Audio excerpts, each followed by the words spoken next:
Hey guys, Ryan from Spyker Workshop, and in this video I'm going to show you how to put together the new chain transmission for the 2X Spyker KAT. It's not too much different than the original belt transmission, but this will be like the transmission that comes stock now with all future KATs, either if you order the hardware or the printed kit. Like, you don't have to buy this additionally. It completely replaces the belt transmission. And your kit will come with, I'll probably make a better manual in the future, but for now I just did a printout to show you how to screw all these sprockets together. And there's all new spacers and chain and some M3 screws that come with the transmission. So the first thing you'll want to do is, each one of these sprockets has like a flange on one side. So you can use this guide to see how to screw them together. Like, these large ones have like a 45-degree flange, and you can see that right here on the drawing. So you actually face two of these together. And then there's only two screw sizes, 40 or a 30 millimeter and a 45. So you'll use the longer ones on those and the shorter ones on this and this one. And you can see on the drawing which side to put the screw head for each gear assembly. So before you start screwing them together, the sprocket on each end of each assembly will house a bearing. So like for this middle one, I'll put a bearing on this side, which will be like this one here. And then the two flanges face together, like that. And then I'll put three of these on top, like this. And then on the third, final one, I'll put in another bearing here. And then when I screw those all together with the 45 millimeter, making sure to pay attention to where the head and the nut goes. So here you can see I've assembled some of these. So this is the one here. You can see how I put the bearing on each side and then screwed it all the way down. And then you need to make two of those and then two of the smaller ones here. And then when you get to these ones you have to use a small file and kind of enlarge out the hex here. And then the big drive shafts that come with the 2X KAT, you'll use these to line up all three of these, because see how it takes three? And then see how one side has a longer flange than the other? You can see it on the drawing there too. But you'll want to put all these on the shaft before you screw them together. That way they all will line up. And then file them down until it fits on there relatively easily. And then also pay attention to the holes here. So like the hex shape should line up. If it doesn't, see how the teeth are mismatched? So if you line them up like that, then the teeth get in alignment like that. So then I'll do all that. So once you have all the sprockets screwed together, you might need to file out the hex a little bit more on this. You want this one to fit very easily on the shaft. Otherwise you'll have difficulties installing it when you actually put the transmission into the KAT. Then from the original assembly video, you should be this far. All this is covered in the original assembly video. And then the chain kit comes with all sorts of chain. They're separated out into 3 bags, and they'll come pre-linked and everything for you.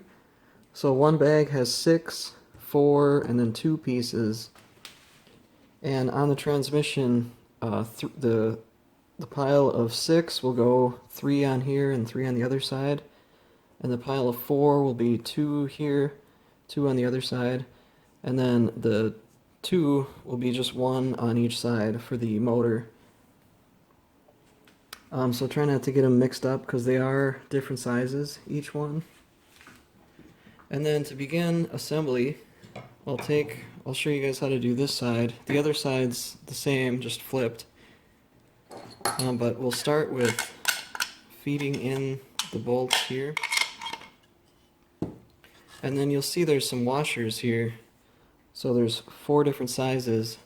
So we'll take the smallest one here first and push that all the way down there. And then the largest size goes on next. And then to get the sprockets and chains ready, this part's a little difficult because it's kind of hard to keep all the chains neatly on there while you're assembling. But we'll take from the pile of 6, we'll take 3 of them and loop them over the 3 small teeth here like this. And then from the pile of 4, we'll take 2 and put them over the big one here. And then the other end will go on the small sprocket like this. Kind of leave these 3 hanging out because we won't use them until we actually put it in the hull of the cat. And then take a second one from the number 4 pile.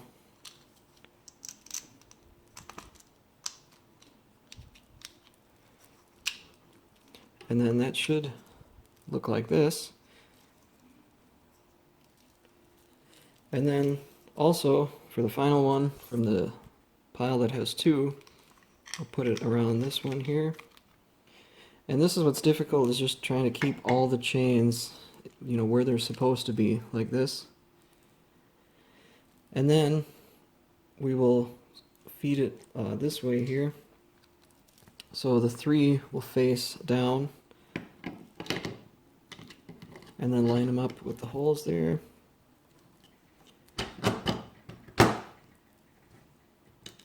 And then try and keep those 3 sticking forwards out like that. And then if all went well, you know, it should look pretty close to this. Try and keep a little bit of tension on this, because if this falls off, it's kind of hard to get it back on track, just because there's a tight space there now. And then you can also adjust this point here to tension up that. You don't need to tension it fully right now. I'd back it off a little, because when we put on the other plate, you know, it's going to space out those rods. And then next, we'll put on the other half, or actually the spacers next. So we have 2 remaining here. The larger one, see how there's 2 different sizes also? You want the smaller diameter to face here, because then it doesn't bump into the screw heads or the nuts. And then this one will go like this, just like the picture shows here. And then this we could drop down on top. Should look like this.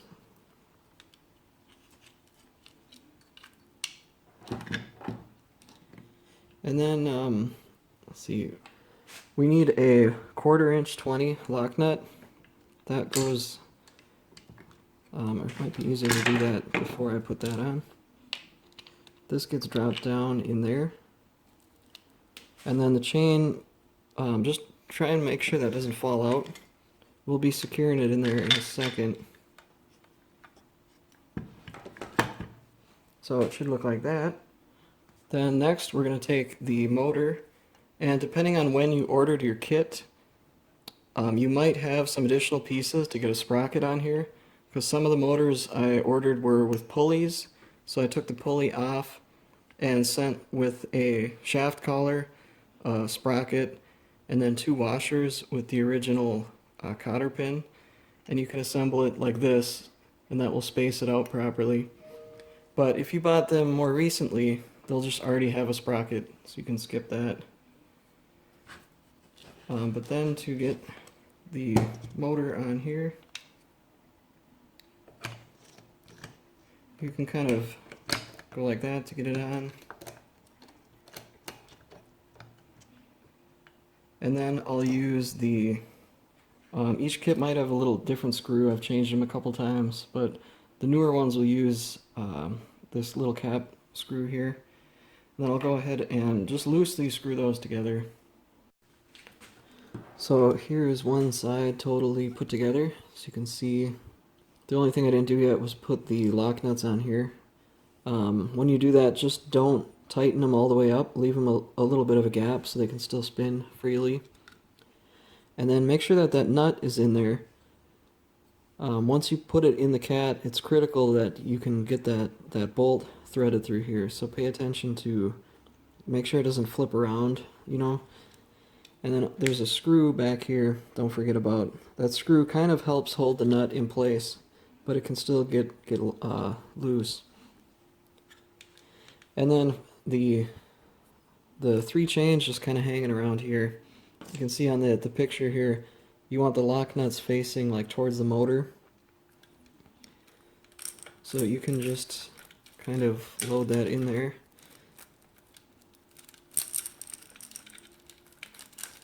A little bit challenging to get all the chains lined up.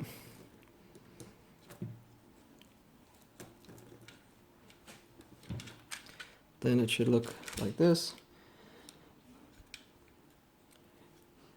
And then I'll do the other side, which will be mirrored, and then we'll be ready to drop it into the hull.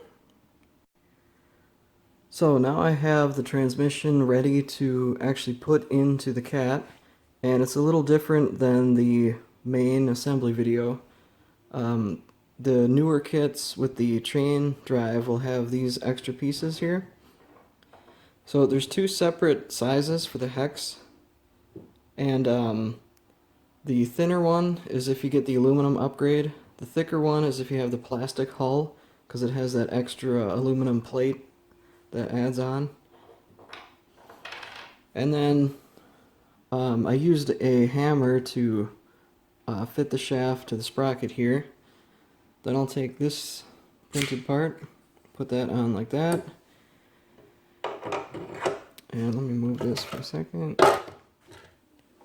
So when I have that filed down, I'm going to put it in here on the end of the hex right here, but leave it flush for now, and then kind of tuck it back like that so we can drop the pull or the sprocket down in there.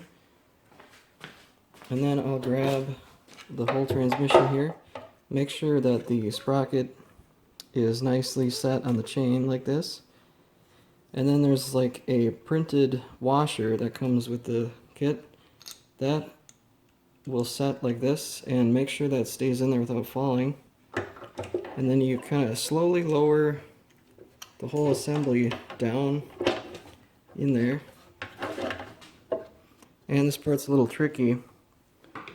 Might want to use a screwdriver sound to kind of force it down in there. Make sure the chain still looks okay. And this actually doesn't. One of them got... See how it kind of got a little messed up? You just gotta take it back out and retry.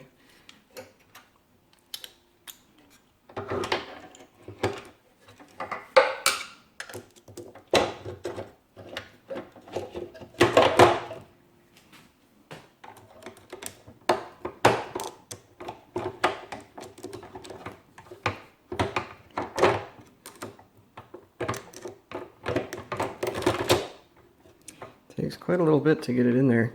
Once you have it down, you can start pushing inwards on this while you kind of move it around, and it will find the hex and lock into it. And then you can go all the way in, and there you can see it actually engaged. And then from here you can skip back over to the original assembly video, because everything else is the exact same, where you put the screws on the side and feed that screw down below. So that's it for the chain video. Check the link below to get back to the correct timestamp in the old video.